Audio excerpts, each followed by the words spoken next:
Hello, everybody. Welcome to the 21 Hats Conversation. I'm Lauren Feldman, your host, and my guest today is a really interesting entrepreneur who's taken on a really interesting challenge. Her name is Stephanie Stuckey. She is CEO of the Stuckeys Corporation. You probably remember Stuckeys. It was an iconic brand from many years ago that her grandfather founded. The family sold it some time back, and it kind of fell into decline, as sometimes happens in these situations. But about a year ago, a little more than a year ago, Stephanie bought it back and is breathing new life into it. Stephanie Stuckey, welcome to the conversation. Thank you. It's an honor. I really appreciate you having me. Oh, it's great to have you here. Why don't we start? Tell us about the glory days. What was Stuckeys at its peak? Yeah, so I will say I try not to say too much like glory days because I do think the future is really exciting for us, and I'm looking okay, we're going to get to that. What the potential is. So, but in the 1970s, which I think is often what is thought of as our peak, I'll also say it was the peak of the road trip. We really eclipsed when the road trip was just at the height of its popularity. We are aligned with the history of the road trip. So we were part of an experience. If you read any of Joe Pine and the experience economy, and I'm really fascinated with all that he has to say, it was, and I think sometimes that gets overused, but it really was an experience. You would walk into the store, and I think what was so special about Stuckeys and what my grandfather created was that the stores were similar in that they had good quality and standards and clean restrooms and gas, and the product line as far as the Stuckeys candy and pecans were the same, but every store was different. So it really was an experience unlike any other. So you would go in and you would get a sense of what was local. If you pulled over in Summerton, South Carolina, you would know you were in South Carolina. We would be selling peaches and firecrackers.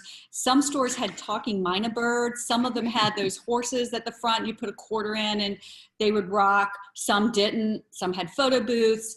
We had a couple of stores that had beehives and made their own honey. Some made fudge. So there was a specialness about a stop, and they were run by almost always a husband and wife team that lived at the store. So there was a real sense of pride and ownership. Were they employees or franchisees?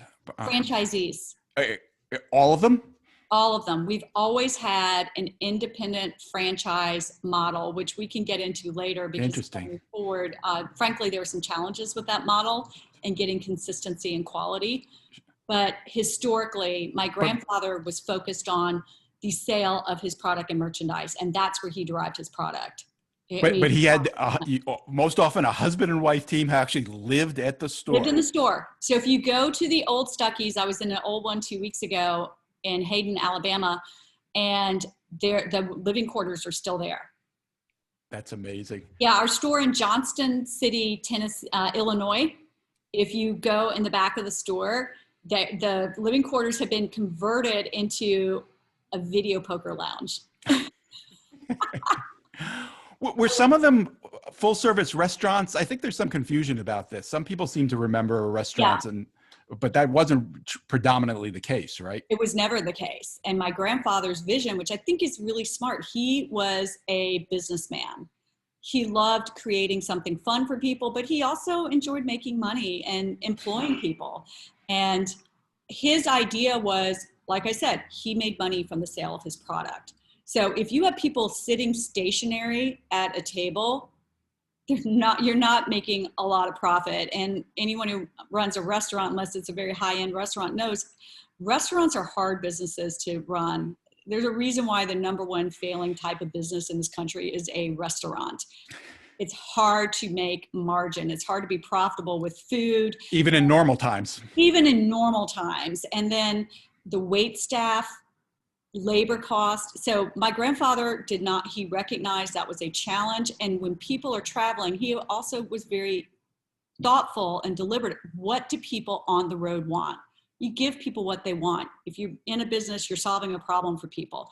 What's the problem? They're on the interstate. They want to stop, but they want a quick stop because they want to make time.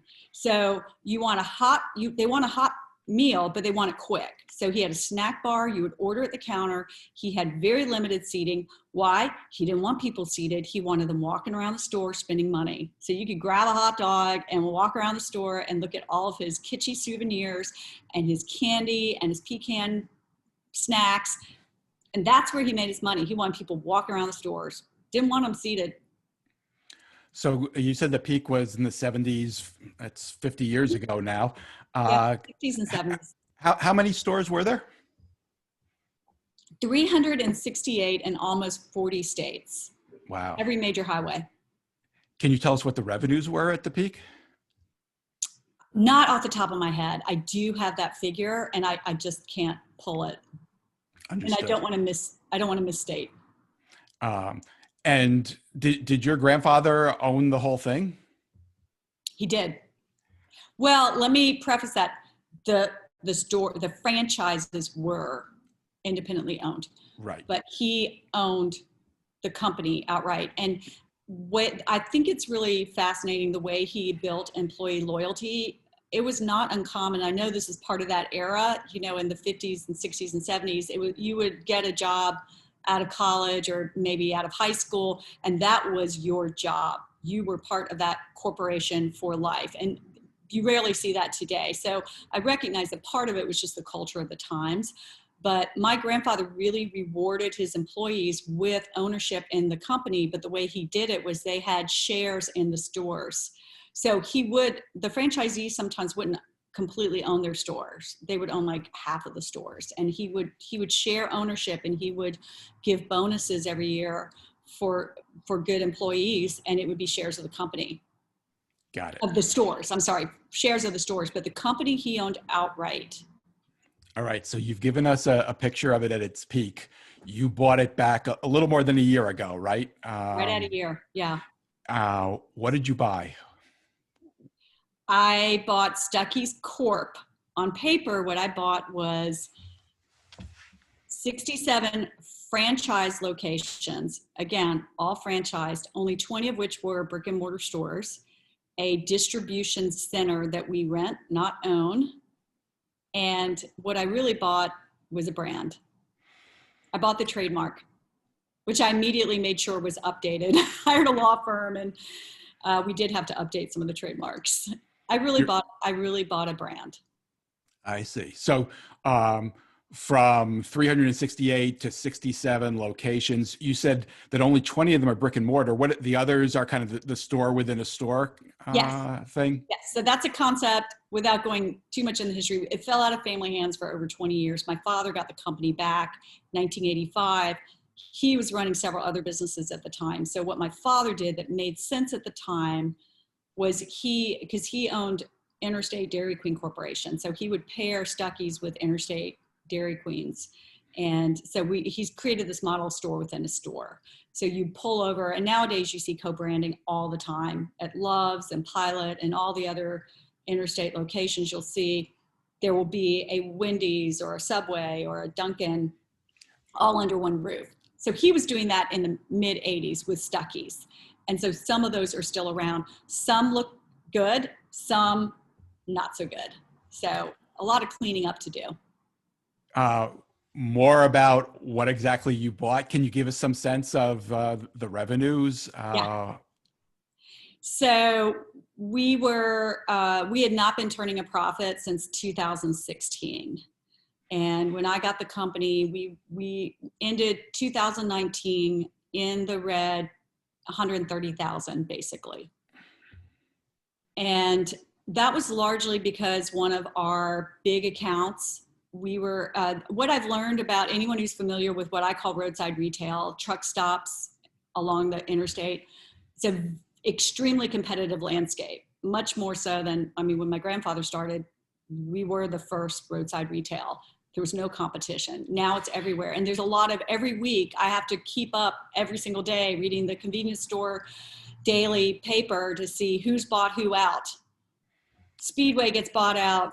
Flying J gets bought out by Pilot. It's constantly happening.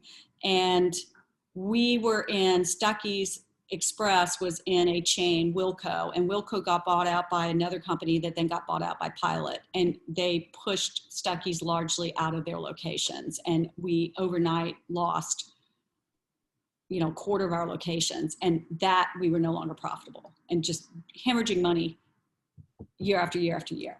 So that's what I inherited. Not inherited, I bought it. I bought the company. So are you comfortable? Something sounded wrong with my audio. Okay, I think we're good. Are you comfortable telling us how much you paid to buy it? No. Okay, understandable. Maybe someday. I will say. Well, let me ask you this. Less than what people think. I negotiated down on the price. Well, here's the real question, Stephanie. Can you give us a sense of how invested in this you are? How important is the success of this to you? I'll say it was six figures, and it was my life savings. Okay, that gives us a sense. I didn't raid the pension fund or the 401k or the IRAs. Good. I did consult some investment advisors, and I talked to three. Two said, do not buy it.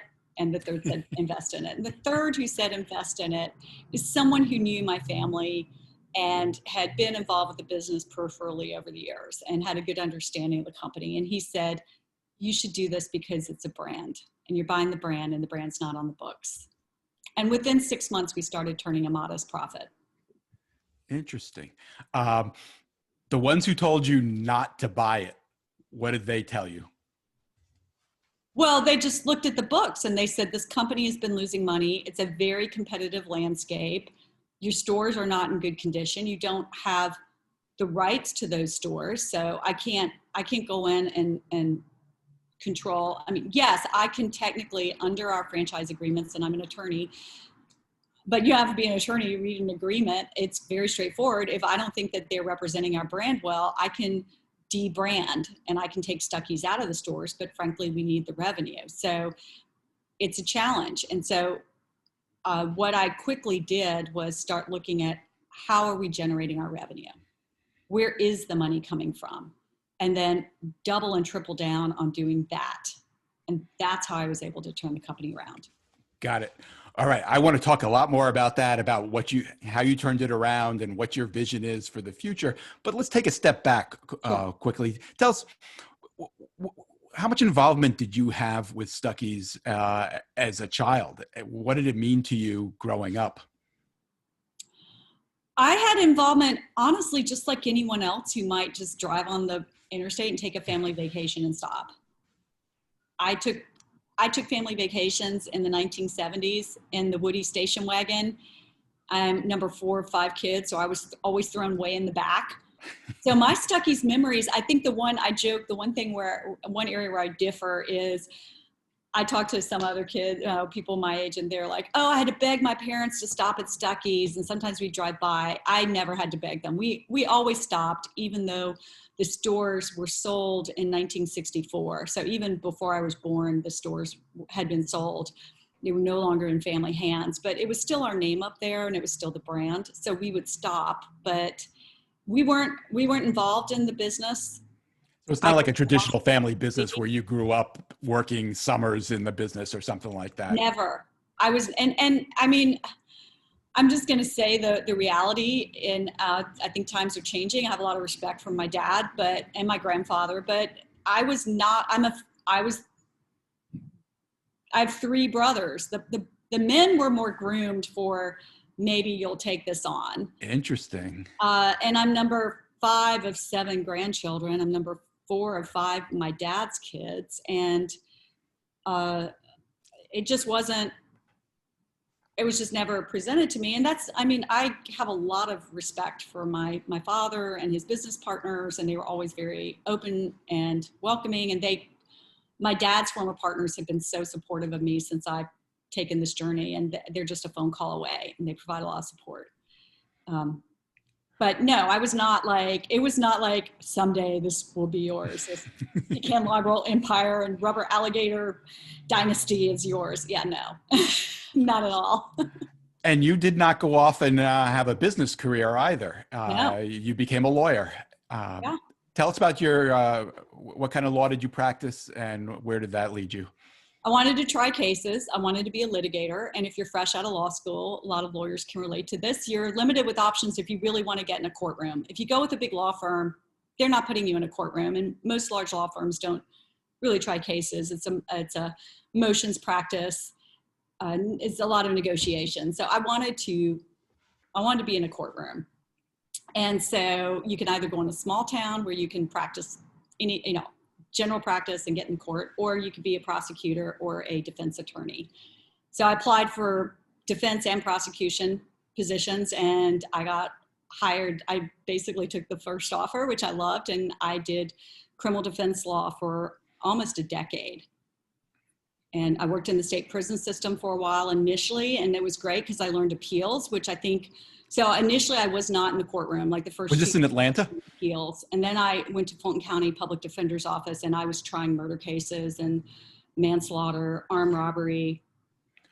And I loved it, even though they were really challenging cases. It teaches you, I think that's where I learned, like, in a weird way, you stand up for the underdog, and Stuckeys is an underdog. And I learned to make your case, even if sometimes the facts aren't always with you, how to be persuasive, how to get in front of a jury and stand up and present your arguments. That's an interesting, I've never made that connection. You're telling us that you learned sales by trying to sell a jury. Yeah. I mean, read Daniel Pink's book. Now I can't remember the title of it. It's about how basically everyone's a salesperson.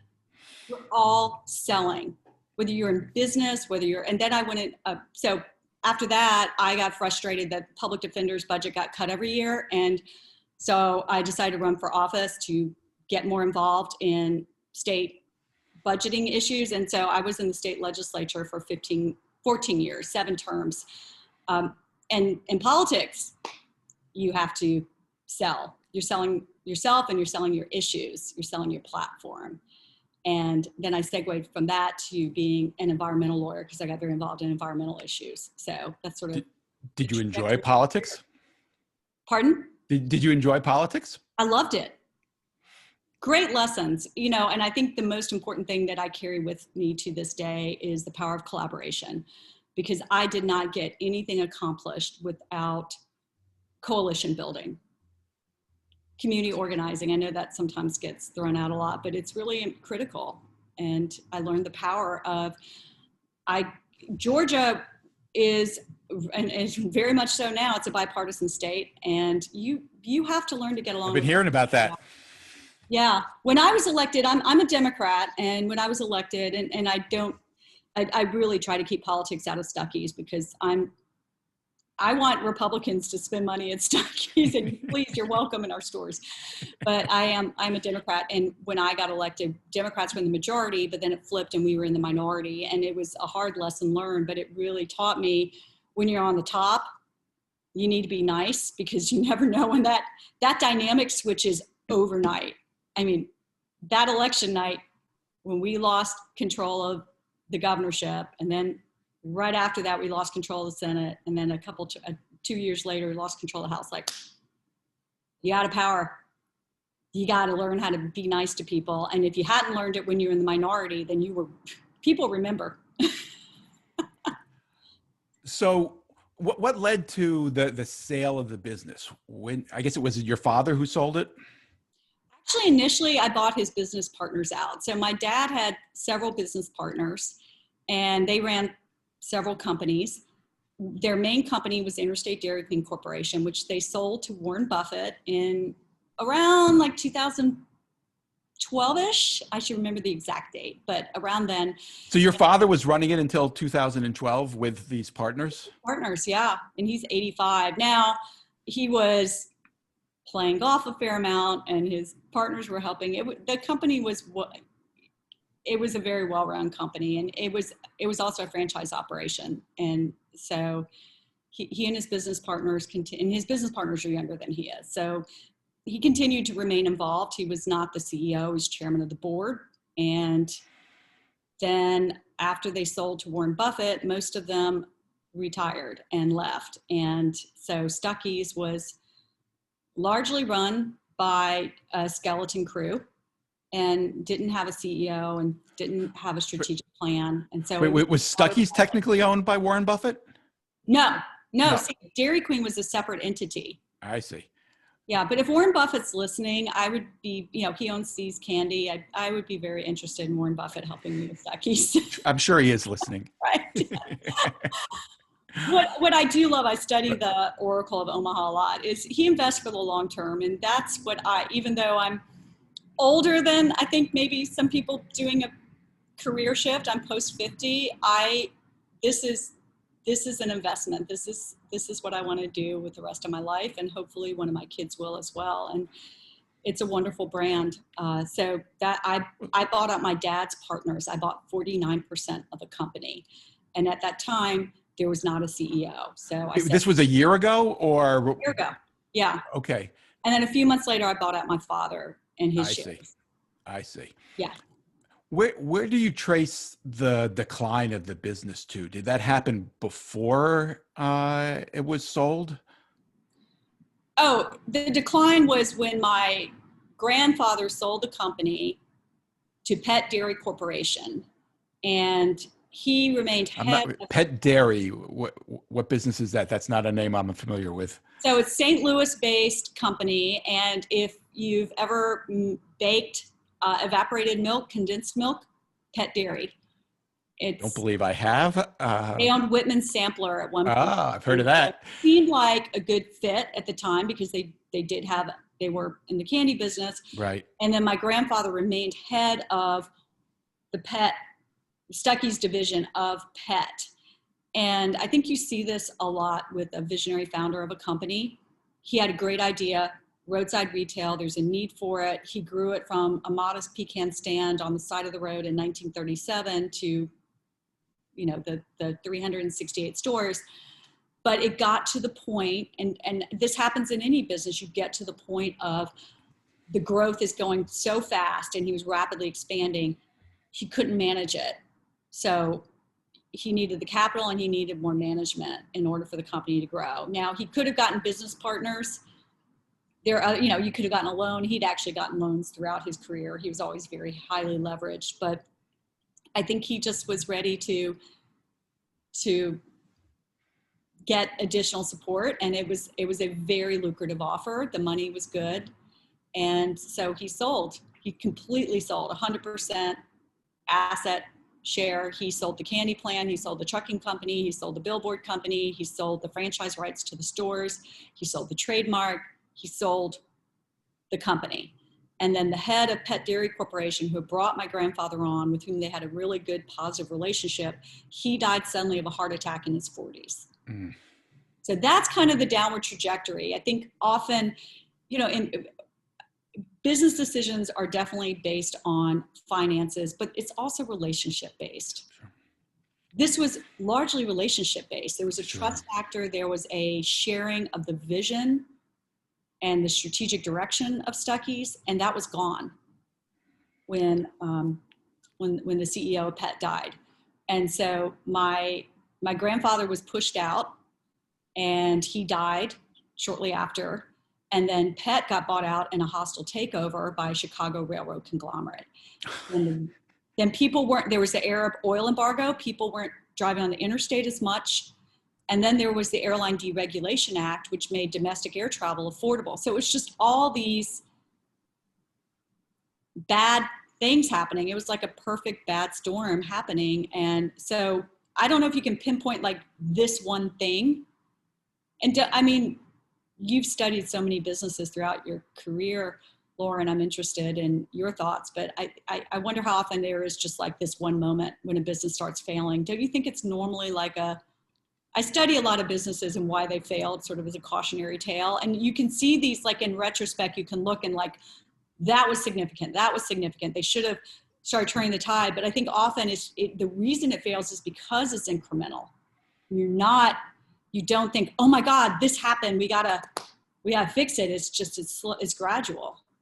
I think you're right. There are often those kinds of forces, but one other common thread is that a business gets sold to somebody who's more interested in it from, the cash flow perspective. Often it's private equity money that comes in and they start doing things differently, and they don't have the love for the brand that the family that developed it once had, and they look for ways to save money, and that tends to have an impact, especially over time. I wouldn't be surprised if that's what we're talking about here. So true. And when people ask me what makes you think you can run Stuckeys, well, first of all, I do know how to read a balance sheet. I do know finances. I couldn't have been in the Georgia legislature and balanced the budget, or head of the Office of Sustainability for the city of Atlanta without having and I ran a nonprofit law firm for a while too, that before I went on with the city of Atlanta. So I do have the basic skill set, but more importantly, no one's going to love this brand more than I do. Just save maybe my father or my aunt. I love this brand. So tell us. It's my name. It's my family. I knew my grandfather. I was 12 when he died, and I know what the brand is capable of. And I think it can actually be better. Well, give us your vision. What would you like Stuckeys to be when you get it where you want it to be? And I think one of the important things to stress before I really say what my vision is that you have to, when you're in business or running any organization, you have to be able to adjust with the times and let go of some sort of fixed notion.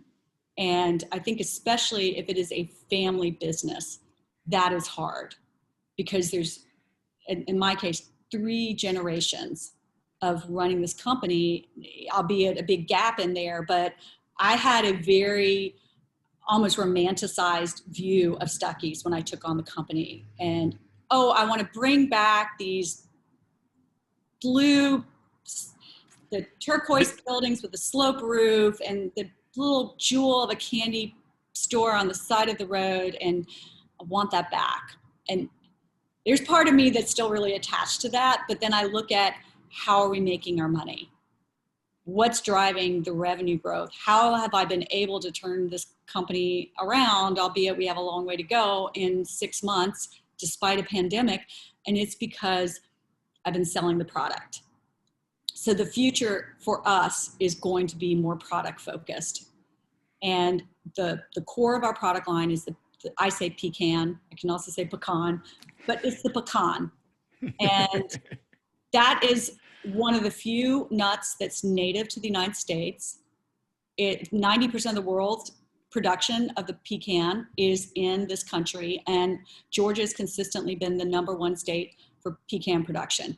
We have a great product. It's a healthy nut, it's domestically grown, it's sustainably sourced, and we can sell it in shell, we can sell it raw, we can sell it in our full line of pecan candies and snacks. And the stores are a venue by which we can deliver them to our customer. But there are a whole variety of channels, sales channels, by which we can get that product to market. So my vision is we hunker down on selling pecan-based products, and we have some wonderful merchandise, which is sort of like a little sliver of that, but our branding has gotten really good. I have a wonderful designer, and have a handful of really special stores that are almost like a destination location that are showcasing the product. That's sort of the new vision that I have. And we are very close, hopefully not revealing too much, but we are close to closing on a manufacturing facility. So we will be making the product again for the first time since 1964. We'll have a manufacturing facility. Wow. So our margins are about to get better. Our ability to scale is about to improve exponentially. Tell us about your vision for those handful of stores. Do you have the stores that exist now are franchised or company owned? They're franchised, right? They're all franchised. Right. Yeah. The one in your vision, are they franchised or company owned? Company owned. Company owned. With employees who sleep in the stores? Pardon? With employees who sleep at the stores? No. I mean, you have to adapt to changing times. I didn't think so. Um, when do you think you might get to that point where you're able to start? I assume you're talking about building stores from scratch then. I would be open to renovating some of the existing stores, the old Stuckeys. The challenge is they're just not in great shape. So And I've looked at a few of them. People have reached out to me and said that they are interested in potentially investing in renovating an old store. And it gets pretty costly. They're not in great shape. Now, having said that, I love the distinctive design of the stores. I think that classic roof is something that's your marketing. That is our marketing. People still remember that. Yeah, and so definitely a tip of the hat homage to my grandfather. My vision is to bring that roof design back. But it's never going to be all over the country again. That's not my vision. And not only that, we don't have, now, who's to say we're not fabulously successful and we have the capacity for that? But we don't have the capacity for that right now. And the other thing is, it's such a competitive landscape now.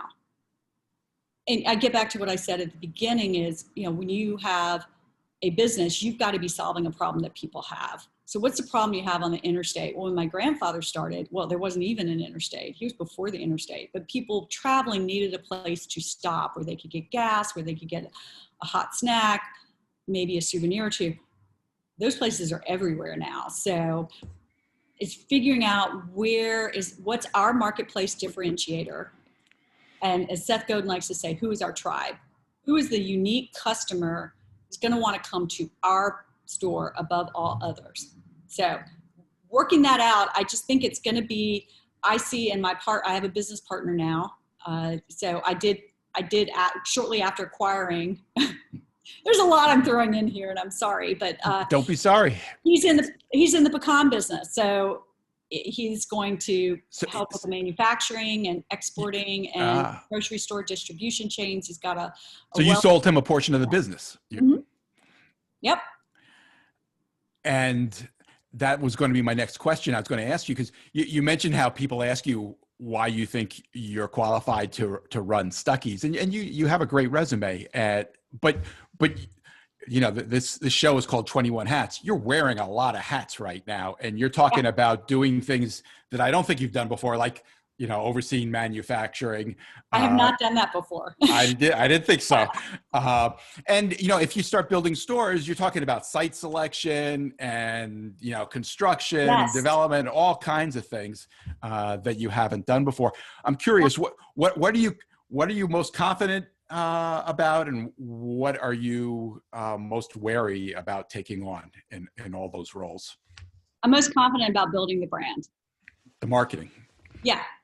And in a perfect world, I just saw a great documentary on Steve Madden, the shoe designer. Yep. And he built that company with $1,000 in savings and grew it to, a multi-billion-dollar corporation. He's had a lot of ups and downs, but one of the things that I really liked about his career was I think it's about 5-6 years ago, he decided he's going to focus on what he does best. And that's the branding and the designing. And so he changed his title from CEO to Chief Brand Officer, and he brought in a super smart, highly qualified CEO who was named for the past 5 years as one of the top CEOs in the country. So he shifted his role. And in a perfect world, I really could see myself shifting away from being CEO and being Chief Brand Officer. I would be so happy doing that. And that's not to say I'm not rising to the challenge and being CEO, because got to do it. Well, it sounds like you've already brought on some help with your partner, who yes, I'm guessing is bringing some manufacturing expertise and financial acumen. Yeah, that's good too. Definitely has a good business sense, has run his own business. He had a pecan snack company.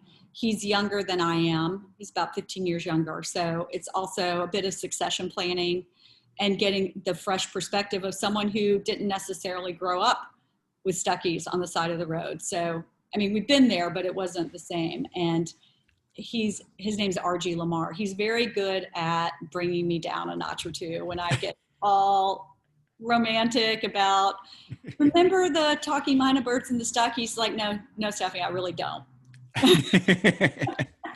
I want to get to some of the questions that we've gotten Yeah. in chat, but first I want to ask you one thing. It seems to me you were talking before about keeping up with the trade news and looking at which store chains have been buying out others. It seems to me you're describing two different kinds of stores. There are the Yeah. pure convenience stores, and then there's the slightly kitschier, Yeah. you know, the travel based stop with a little bit more fun and a little bit more about tchotchkes and Yes. souvenirs. Where is Stucky's future between those two poles? It is almost completely in the latter. We've got a ton of convenience stores. Right. Throw a rock, there's one on every corner.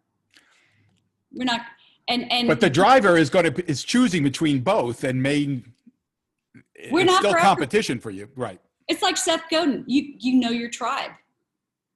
He talks about the Grateful Dead as one of the example of just amazing marketing.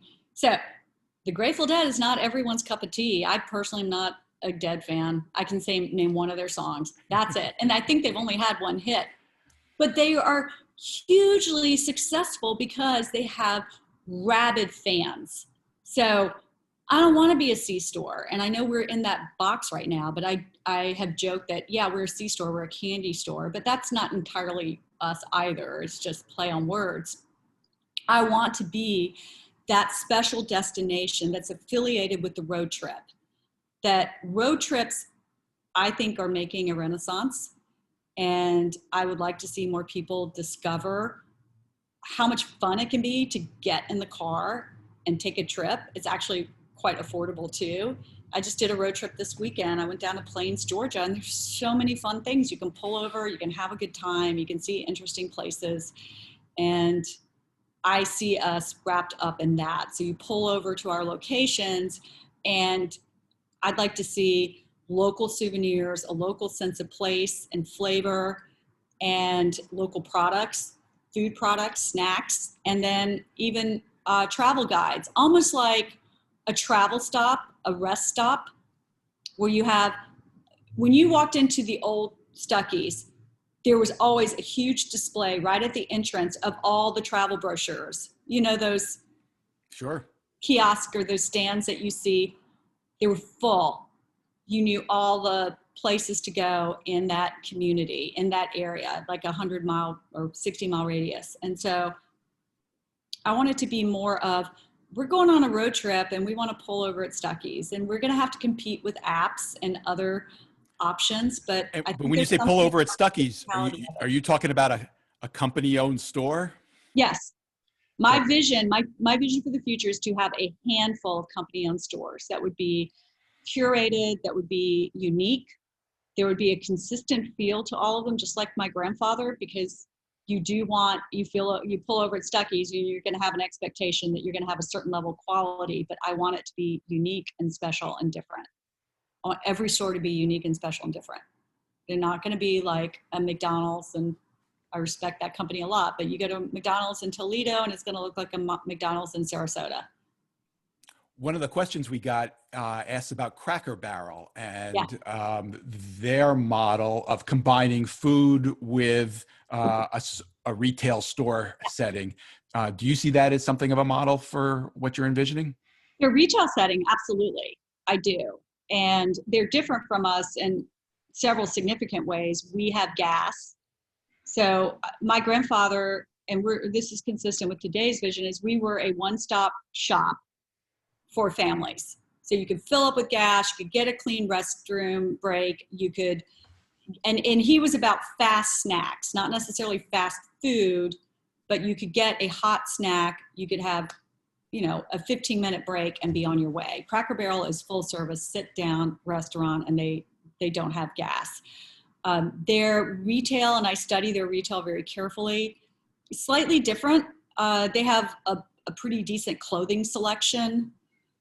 They're a little more of a higher end price point, but certainly the nostalgic candy line is something that is reminiscent of Stuckeys, and some of their novelties, their toys. they have less souvenirs and they're less kitschy. They're Right. less sort of Sure. edgy. I see Cracker Barrel more like people who shop at Miles Kimball and have those flags in front of their homes for the different seasons, you know, like my relatives in Middle Georgia, which is great, but I see Stuckeys as a little edgier, a little more of a retro edgy vibe. You mentioned that one of the differences between the two is that you have gas. Are you referring to the existing stores or Yeah. your vision, the existing stores? How important is that to your business model, selling gas?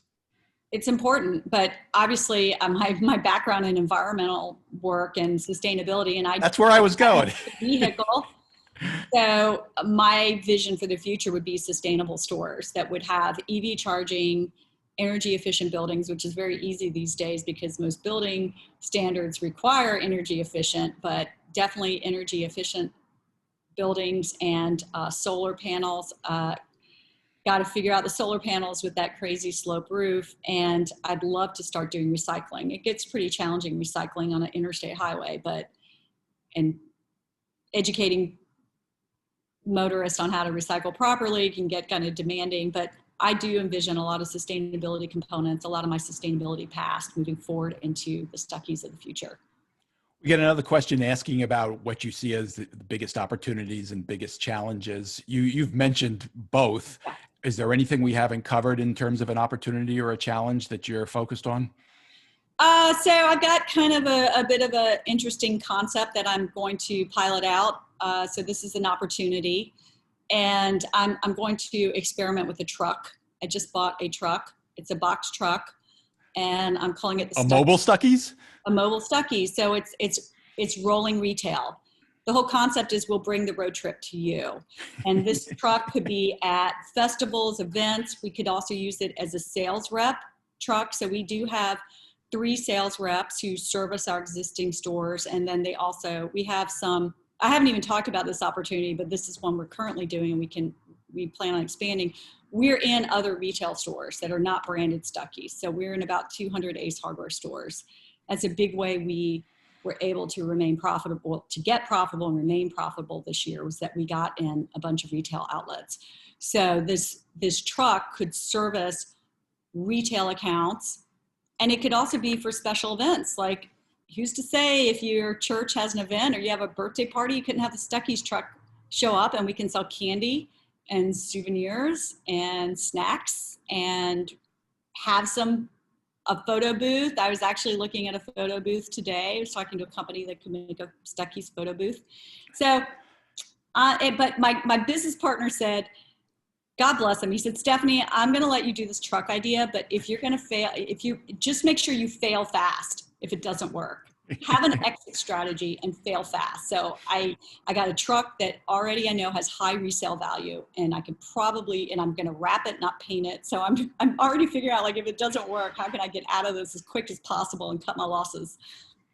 Well, it sounds like, I mean, why wouldn't it work? It sounds like you've got a lot of ways to make use of it. Yeah. Just delivering the goods are you wrapping it in teal blue? And to be determined. I have a little design session planned next week, a little Zoom meeting where we're going to brainstorm. And if any of the folks on have some suggestions, contact me. We got another question. What's your earliest memory of selling something at Stuckeys? Well, I never sold anything. You never did. I will say my earliest memory of Stuckeys was going to the Stuckeys in my hometown of Eastman, Georgia, and seeing the talking mynah bird. And it said, my name is gosh, now I can't remember the name. Oh, but it said what his name was, and I'm not for sale. And then I also have a very early memory of visiting the Stuckeys candy plant and grabbing pralines off the conveyor belt, and the nice ladies letting me do it, I guess, because I was the founder's granddaughter. As you pursue this vision, how big a concern is the capital cost? I assume the actual building of those handful of stores you want to build sounds like the most capital intensive thing you're trying to do. how are you thinking about financing the Yeah. vision that you've laid out for us? So cash flow is definitely top of the mind concern. And I actually talked to our CFO this morning and said, how's the cash flow? Do we have enough revenue? So I'm very mindful. I've seen companies that have failed where they just grew too fast. So I'm trying to be thoughtful, strategic, deliberate about how we grow. Right now, my plan, if I'm able to find the right partners, I would love to find a partner who would be interested in this brick and mortar store component of the business. And that partner would be an investor, but could also help with the operations. And the beauty of that is that I'm not in a rush. If I find that tomorrow, great. If I don't find the right partner in 2 years or for 2 years, that's fine too, because we are growing the company, we're building the company.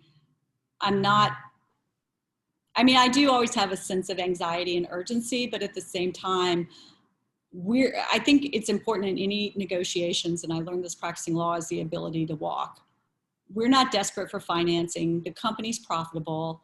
I would love for us to grow faster, but it's okay if we don't. I would rather us grow in a way. I'm aware of what can happen. I'm aware of how your company can plummet. And I'm also so grateful. I don't know how often it happens that a family company that is nostalgic, that has a certain brand level, brand awareness, falls out of family hands, gets trashed by a large corporation, and then the family gets it back. Like how, It's a Disney movie. I'm blessed. And it's kind of that line from Hamilton, like, I'm not going to blow my shot. Like, I don't want to mess up my shot. Like, this is my shot. And how do you mess up your shot? You grow too fast. Well, you clearly have a lot of people rooting for you, and we're almost out of time. The last thing I want to ask you about is your marketing strategy. And one of the things I've noticed, having gotten to know you a few weeks ago and following you a little bit, you have quite a following on LinkedIn. Yeah. To what extent is LinkedIn your marketing strategy? It's amazing how that shifted, because when I started, I was posting on LinkedIn once a week, and I had a couple thousand followers from being head of sustainability for City of Atlanta. And I'd say 90% of my followers were related to the environment. And I'm now at, I want to say I'm like 27,000 followers. And the post I did for my 1-year anniversary at Stuckeys last month, I checked it earlier this week. I had 976,000 engagements with that post. Wow. I'm almost at 1 million engagements. How did you do that? How did you build your following? I just started watching YouTube videos and webinars on how to market your brand and how to tell a story. And I'm so fortunate. I've got a great story. So it's easy to tell a story if you've got. You do have a great story, but I'm curious, why did you choose to tell it on LinkedIn? I've been telling it on everywhere. The crazy thing is I'm doing very similar posts. And I've learned, like, Twitter, you have to be kind of sassy and a little bit of attitude, which is not as much Stuckeys brand. So Twitter is really not as well our medium. We're not Wendy's. We're not going to, we're just not kind of that smart ass. That's not our vibe. Sure. So I just started posting every day on everything. So I was posting on Facebook. I was posting on LinkedIn. I'm posting on Instagram. I'm pinning on Pinterest. And I started noticing LinkedIn was taking off. LinkedIn was the one that was taking off. So then I was like, what do you do when you find something that works? You double down on that. So I started doubling down on LinkedIn and post. Have you been paying to promote it on LinkedIn, or is it have you been paying to promote it on LinkedIn? No, just all organic. It's all organic. And then I just notice what posts get the most engagements. And then I start doing more of those posts. And it is the posts that tell the story. What is the value to you of telling the story? Does that sell your product? That's so hard for me, because right now I'm really focused on brand awareness. And I get frustrated sometimes because everyone gets so focused on, the pay per click and how many clicks actually generate the sales. And absolutely, that's important. We have to have cash flow. We have to have revenue. But I also think I want people to have a relationship with Stuckeys. I don't want just a one-time customer or two-time customer that's going to buy a product. I want someone that connects with us. And so for me, telling the story is creating those points of connectivity. And that might not generate a sale overnight, but it's going to be part of the longevity of this brand is telling that story. And I want to tell it in a way that sparks a conversation. To me, the posts that are the most important are not the posts that get the most likes. Somebody just clicks it. I want posts that have dialogue, posts where people give me their thoughts, that have messages. That's what I'm looking for. Which is a great thing I noticed about your website. You are selling direct to consumers through Stuckeys.com. It's probably the only website I've been to that has a guest book on it for people to leave their thoughts and memories about the brand, which people clearly are excited about doing. Yeah. I read that guest book every day. I mean, every week. I read the guest book every week. I read LinkedIn every day. I read Facebook every day. Those are where people connect with us the most. But I'm getting easily. And you're not worried about the messages a day, personal messages. And you're not that concerned about who you're reaching. You know, for example, if it's not obvious, I'm very jealous of your following on LinkedIn. You have following you all kinds of business owners and executives who are exactly the kind of people that I would love to attract to 21 Hats. They're clearly the right target market for me. Are they the right target market for you? Absolutely. Yeah. And like the other day, the CEO of Outback Steak sent me a connection to a LinkedIn connection invitation. I was just ecstatic. One of my favorites is the chief wagon officer of Robert Patton of Radio Flyer. Robert Patton of Radio Flyer. He not only I know him. He's a great guy. Okay, I would love to meet him, but he not only sent me an invitation to connect, he said, "Welcome to the 3G Club, third generation club." And oh, that's great. Made my day, my week. He's great. Awesome. And he shares, I love his post. If you don't follow him, you should follow him. He's so honest. Like he posted this past week about his failures. And, you know, his company's been around for more than 100 years. I think it was founded in 1917. Yeah. He's got us beat. It's amazing. And I need to talk to him about how you prep the fourth generation. Stephanie, I could talk to you all day. We've gone way too long here. Thank you so much for taking the time. This was really a pleasure. You do have a ton of people rooting for you. I'd love to keep in touch and do this again as you make progress. Thank you. And I just want to say, I apologize for the technical difficulties on the front end. Thank God my 18-year-old son got everything working.